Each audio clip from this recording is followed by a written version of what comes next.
Church members often look to their pastor for leadership and guidance, both from the pulpit and for other matters within the church. One group of churchgoers in Orange is questioning its pastor's motives and actions. KFDM reporter Megan Dillard is investigating. She joins us live in the studio with more. Megan? Well, Kelly, this is not the first time this pastor has people raising eyebrows for financial matters. His name is Raymond Charles Young, and he leads Greater St. Paul Christian Fellowship in Orange. Young is serving federal probation for fraudulently receiving Social Security funds, converting federal funds, and giving false statements to a government agency. We spoke with one man who says even with these charges, the congregation supported its pastor until now. Church members say the pastor is asking people for more money, yet refuses to provide financial records. These church members want some answers. A sidewalk at the corner of 14th and Link in Orange is not where these church members normally meet on Wednesday nights. Y'all notice that if the church is financial. Charles Perry says Pastor R.C. Young excommunicated him from the church. That's why this group of nearly 36 people have joined him outside.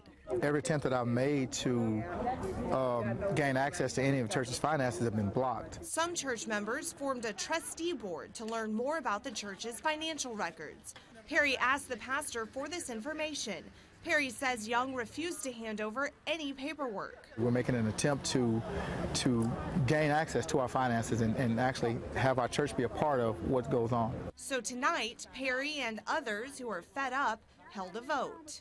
This is democracy in action. All but one person voted for the removal of Pastor R.C. Young from his position. The pastor's probably not going to recognize this vote because he's going to say he did not support it. So, and so it's going to end up going to a lawyer, some type of litigation. But what my idea is to give the people a chance to vote or to voice their opinion on what they think. So whether this vote makes a difference or not, Perry says it's about the fight for truth and transparency. Be people of God, because that's what we are. And it's time for us to take our church back and give it back to the people. Amen.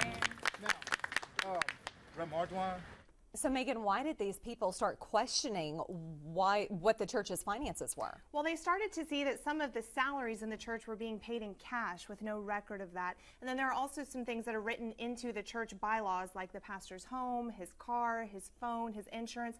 All of that is paid for through funds from the church. That's why these church members feel they're entitled to see these records. Did you reach out to the pastor? Yes, we walked into the church. They were having service, so we tried to wait in the foyer. Before we even made it in the door, this woman approached us. She said she was the wife's pastor. She threatened to call the cops. So before I could even explain that we were trying to give the pastor the chance to share his side of the story, she started dialing the cops. We said, okay. All right, Megan, we appreciate your report tonight. Thanks, Kelly.